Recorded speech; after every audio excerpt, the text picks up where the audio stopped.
Islam.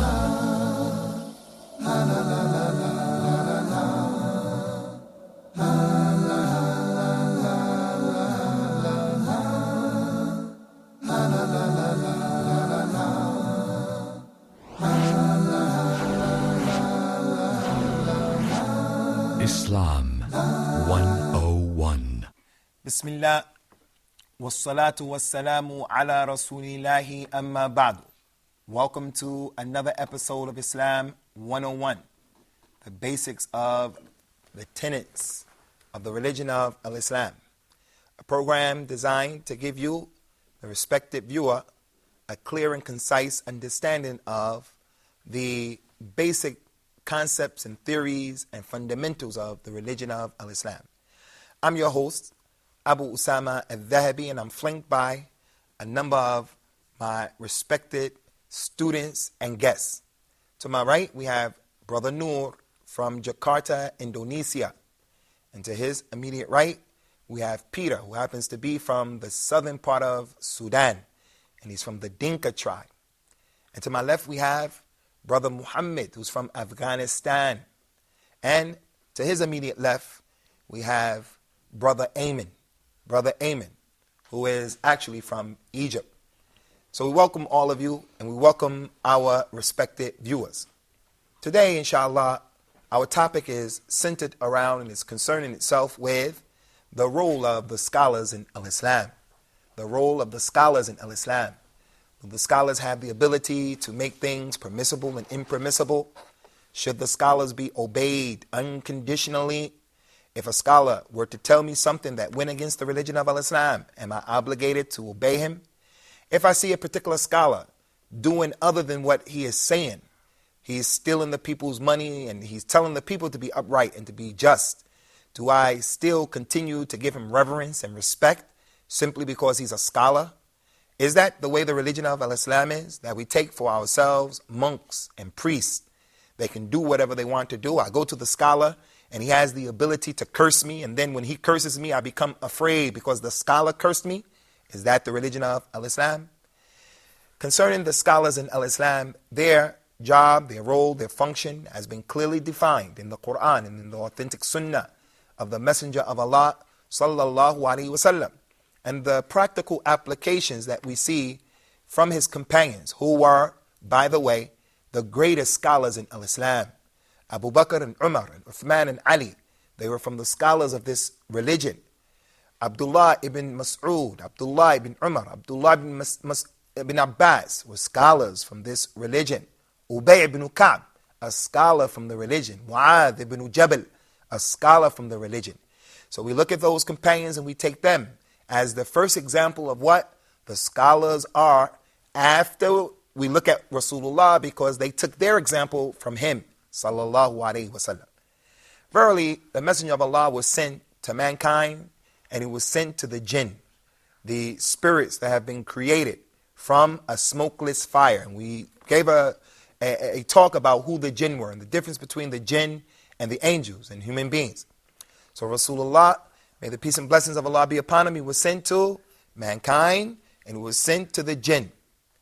When he came to both of these groups, he came to call them, to take them out of the depths of darkness, of disbelief, and the depths and darkness of superstition and ascribing partners to Allah the Most High.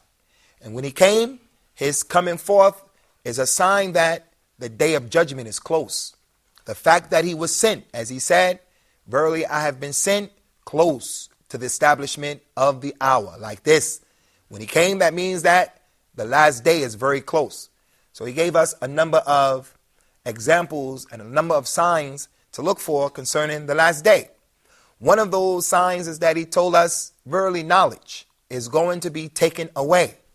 Knowledge of the religion is going to be taken away. And I say to Steve, and I say to the non-Muslim audience, as well as the Muslim audience, the vast majority of Muslims, unfortunately, do not know the religion of Al-Islam. And what I mean is, they don't really know the religion.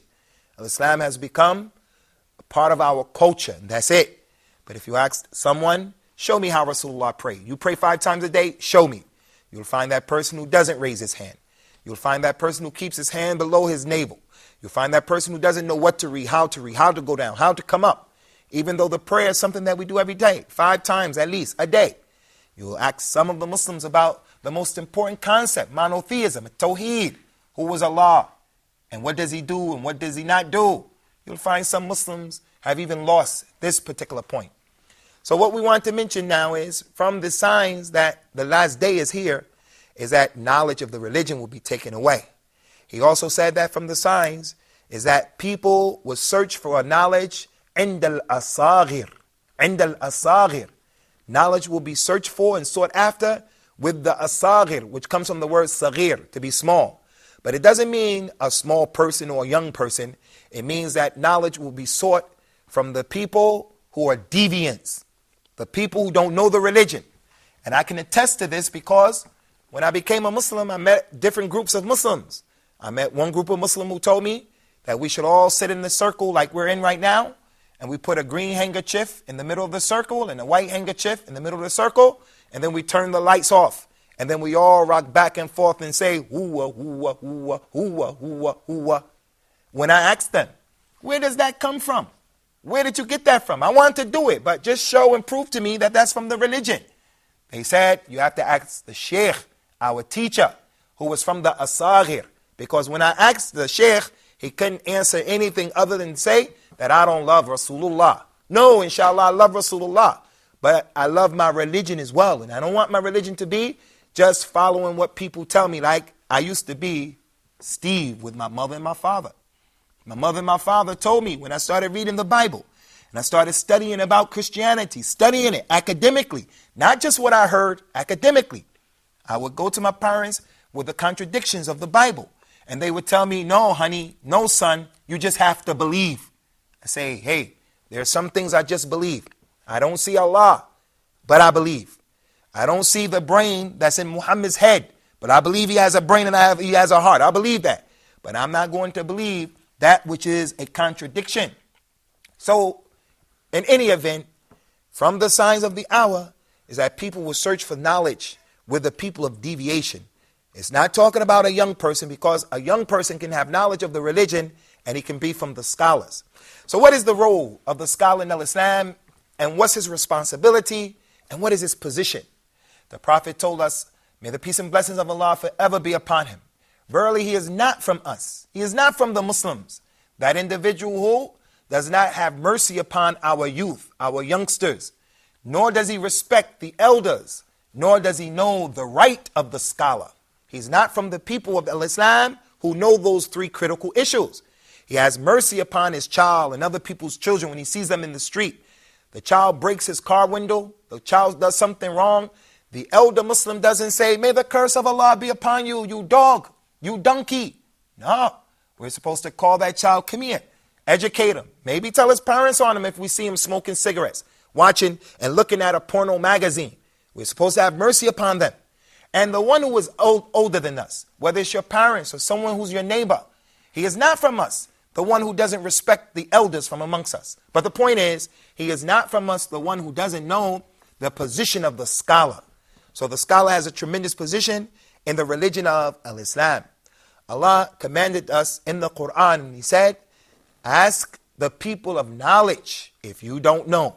If you don't know your religion, it's not up to you, Akhi Noor. It's not up to you, Akhi Ayman. It's not up to you, Ya Akhi Muhammad al-Afghani. It's not up to you, Steve, if you're trying to find out about Islam, to go and to ask someone who's ignorant about the religion. Wallahi, you may find that the donkey that's pulling a cart in the street may know more about Islam than that individual. There are certain Muslims, if it was time to pray, he doesn't know what to do or how to pray. So you have to ask the people of knowledge in our religion. What's their job? What's their function? The Prophet told us, sallallahu alayhi wa sallam, يَحْمِلُ هَذَا الْعِلْمِ مِنْ كُلِّ خَلَفٍ عُدُولُهُ. There will always be a group of scholars for this ummah, for this nation. There will always be a group of scholars who will carry this knowledge, and they'll be responsible for this knowledge. What do they do? What do they do? يَنْفُونَ عَنْهُ تَحْرِيفِ الْغَالِينَ. They will prevent the people who have al-ghulu, the people who go to extra measures and the extremists.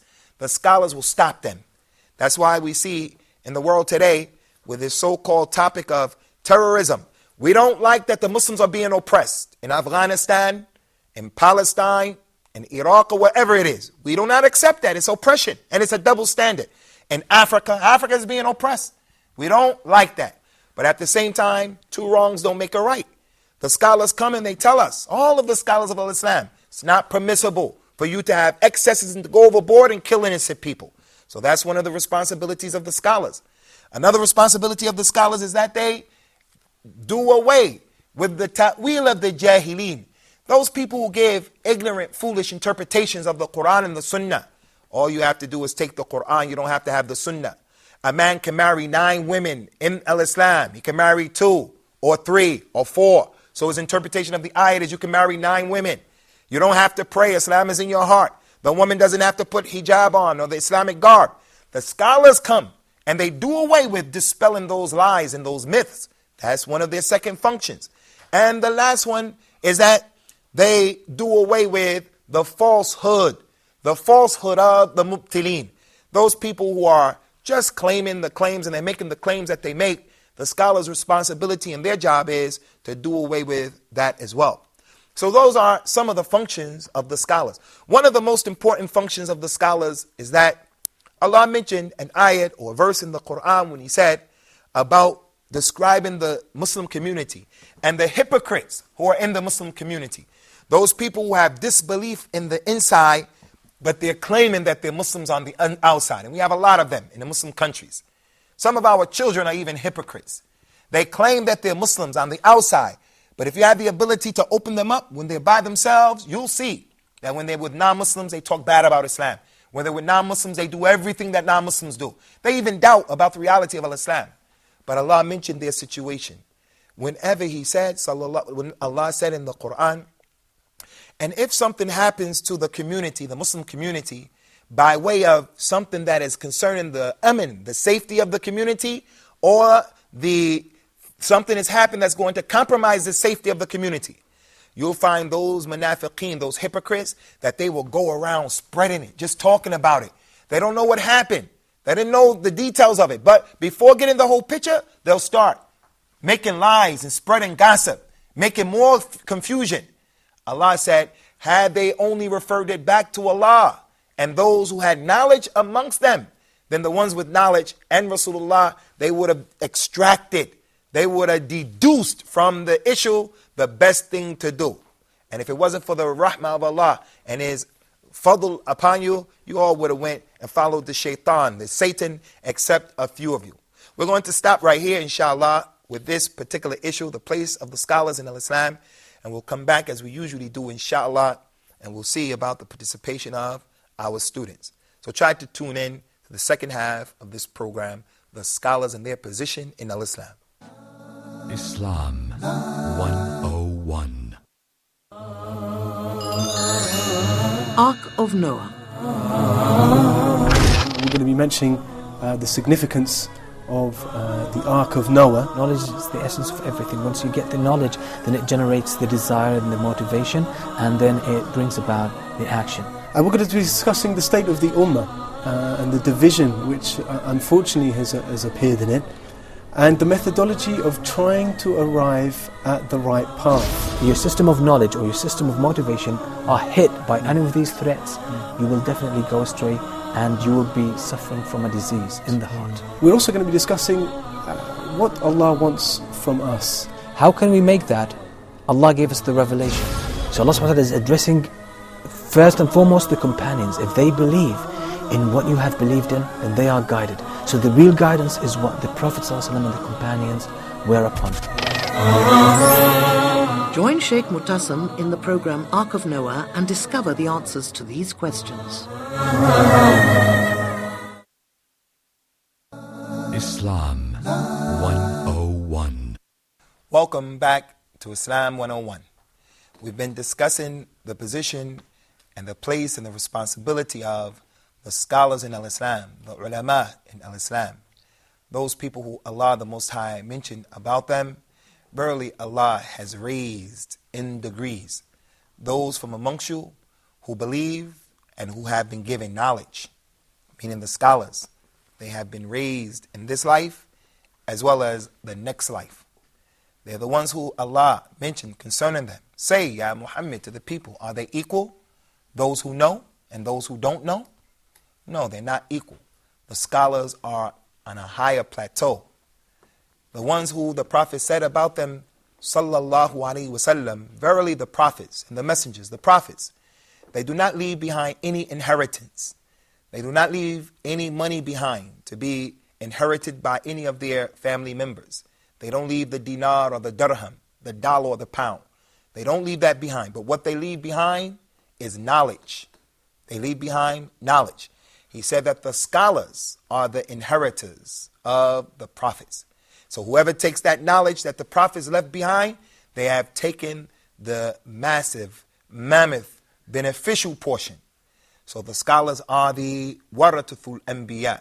They are the inheritors who have inherited from the prophets. That's the position of the scholars in Islam. But that does not mean, again, that the scholar has been given a position like certain monks and priests and preachers in the church. No, this is not the case. A scholar has a moral obligation and a religious obligation to also toe the line. He has a great responsibility. And the one who says something and he does something else, he's going to be dealt with severely on the day of judgment. The scholar will be brought on the day of judgment. And it will be said to him, when the people see him in the hellfire, going around dragging his intestines. He's going to be in the hellfire, dragging his intestines, going around a machine, grinding some things. They're going to say, hey, you, the scholar, didn't you used to order us and command us to do the right things? And now you're here and this is your punishment? What happened? He said, yes, I used to order you to do correctly, but I wouldn't do it. I used to prohibit you from doing the incorrect things, and I would do the incorrect things. So this is my recompense. Those people who give the Friday sermon for the Muslims in the masjids, they give lessons. The Prophet was taken on the night journey from Mecca to Jerusalem, and we talked about that. Al-Isra, the night journey from Mecca to Bayt al-Maqdis in Jerusalem. And there he prayed with all of the prophets and the messengers. Adam, Noah, Ibrahim, Jesus, Moses, and he prayed with all of the prophets.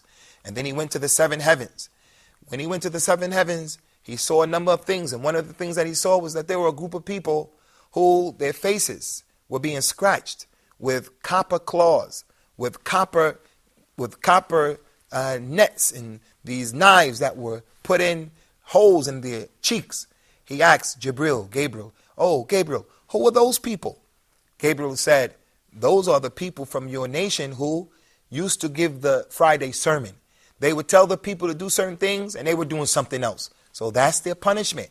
The scholar of Al-Islam, he has a great responsibility, a tremendous responsibility. So with that being the case, we have to recognize and we have to acknowledge their place. And as Al-Imam Ahmed said, and he's one of the scholars, he used to say to us, beware of taking any position in Al-Islam. Beware. Don't take a position in Al-Islam unless you know of a scholar who preceded you to that particular issue. Because you're not a scholar. So don't take any position that you don't know who was the scholar who preceded you to that particular issue. So the scholars in Al-Islam, they have a tremendous position. We respect them, we honor them, we give them their due reverence, but we do not worship them. If the scholar dies and he's buried in his grave, we don't go to his grave and slaughter at his grave. We don't go to his grave and hold our hands up and say, oh Allah, please give to me because of him. Nor do we say because to the scholar, oh Shaykh Abdul Qadir al-Jailani, ask Allah to give me this, ask Allah to give me that. No. We ask Allah subhanahu wa ta'ala by himself. If the scholar were to command us to do what was wrong, or he commanded us and he said to do something that was against the correct position, then we're not going to listen to him. So we're going to open up the door now for the participation of our brothers. We'll start with Brother Muhammad on my left. Yes, my question, in 4 schools of Islam, sometimes we can find some differences between them. So in this case, what can we do? Which way we should take? This is a big topic. The 4 schools of thought, the madhahib in Al-Islam, sometimes they differ in their opinions. What should we do? If you are a person who has the ability to discern and distinguish between the truth and what is not truth, then it is your responsibility to take what is correct. But if you don't have the ability to make that type of ijtihad, to discern and distinguish between what's correct and incorrect, then Allah told you to ask the people of knowledge if you don't know. So once you see that a scholar said a particular thing and you don't know, you don't have the ability to discern, then it's permissible for you to follow that position because you are just a muqallid. You are a muqallid. You are a person who's just following the way of the one who knows more than you. But if you have the ability, for an example, in a particular madhab, it says you shouldn't raise your hands, for an example. But there are too many hadith, Rasulullah tells you should raise your hand. And you can read those hadith and they're clear. It's not permissible for you to say, but Imam Abu so-and-so, he said not to do it. Or my madhab said not to do it. This is not permissible in this case. Another thing concerning this particular question and this issue is, I'm on a particular madhab. Brother Muhammad may be on another madhab. Brother Ayman is on a third madhab. Brother Nur is on another madhab. So whenever we come to an issue that there's a difference amongst us, I do not hate him because he's against me or my madhab in that particular issue. This is not permissible. This is not permissible. When the scholars of Islam took these positions, they made ijtihad, they made the effort to arrive at the correct position. But if they get it right, they get 2 rewards. If they get it wrong, they only get 1 reward. Okay, Steve. Yeah, my question is to the people who make jihad. Jihad. Jihad, yeah. If think that has do it, is accepted or no? Concerning the issue of jihad, if a person wants to know how to pray in Islam and he doesn't know, Allah told him, ask the people of knowledge if you don't know. That's in the prayer. So when you pray the morning prayer, it only takes about 7 minutes, 10 minutes at the most. So we have to ask the scholar how to pray if we don't know. What about an issue like jihad that involves spilling people's blood, taking people's property, destroying where people live and so forth and so on, because that's a part of war? Do you think that that is going to be left open to the interpretation and to the discussion of people who don't know anything about the religion? Of course not. It's up to the people to go back to the scholars of Islam, especially in issues concerning making the private parts permissible or making the private parts impermissible. This is an issue for the scholars, not for you, it's not for me. As it relates to the issues of the people's monies and their property, don't be a person who takes liberties and say, no, you can't inherit that much and you can't inherit that much. It's the monies of the people. You can't say that.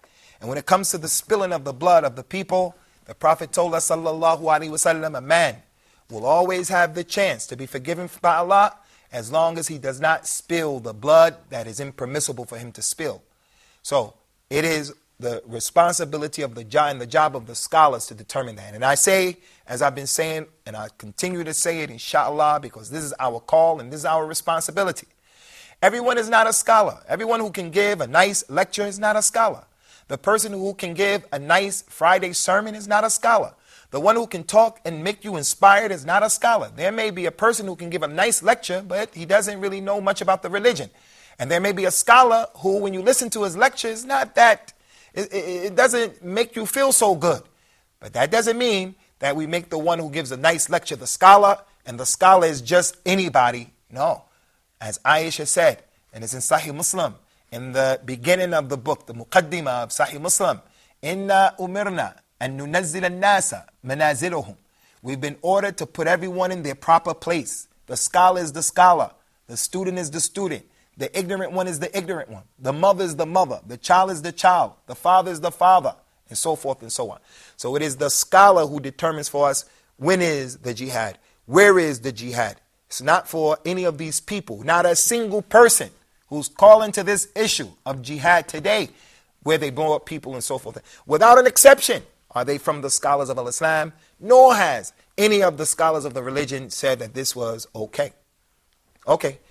Noor. Do we have a right to make ijtihad, and do we may have a different opinion with the scholar? Is it okay for the regular Muslim like us to make ijtihad? And is it permissible for us to disagree with the position and the opinion of the scholar? Yes, everyone has to have some level of ijtihad or effort that he has to make. Everyone. When you hear things, you have to make some level of ijtihad. When Rasulullah came to the non-Muslims of Mecca, he told them to say La ilaha illallah. Those people responded by saying, do you want us to leave the religion of our fathers? No, you people have to make ijtihad, because he started giving them examples to prove to them and to show them why that position of theirs was faulty and why they should follow him. So even though they were ignorant about the religion, they still had a responsibility of listening and making a level of ijtihad. So on a small level, on a personal level, you have to make some efforts of ijtihad. But it's not for the regular Muslim to begin to make ijtihad in the major issues of al-Islam, whether it concerns himself or whether it concerns the other people. Those people are called in al-Islam the Ruwaybida. The Ruwaybida. Rasulullah said that the Ruwaybida are the people, the insignificant man. He's insignificant. And yet, he talks about the affairs of the people. He tells this person, no, you're divorced. He tells this person, no, that's jihad. He tells this person, no, he's a non-Muslim. Go take his money. In the UK, there are a group of people in the United Kingdom, right now as I speak, right now, because I disagree with some of the things that they say that I'm a non-Muslim, and therefore it's okay for the people to shed my blood simply because I disagree with them on certain issues. Is that the religion? They say that anyone who doesn't believe that I'm a non-Muslim, then you're a non-Muslim. Noor, do you think I'm a non-Muslim? Do you think I'm a non-Muslim? No. Or do you think I'm a Muslim? You're Muslim. Those people say, no, you, Noor, are a non-Muslim because you don't say that I'm a non-Muslim. And so this is the example of the nonsense, and this is the example and the result of people following their desires.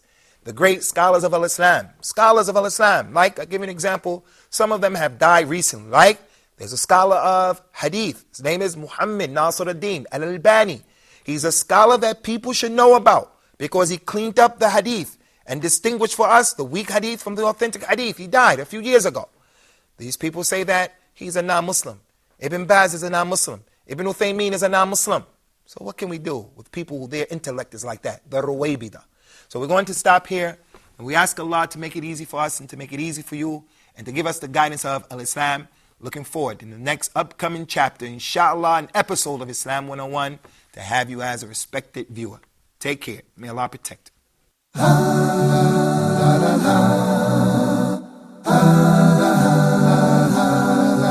Islam.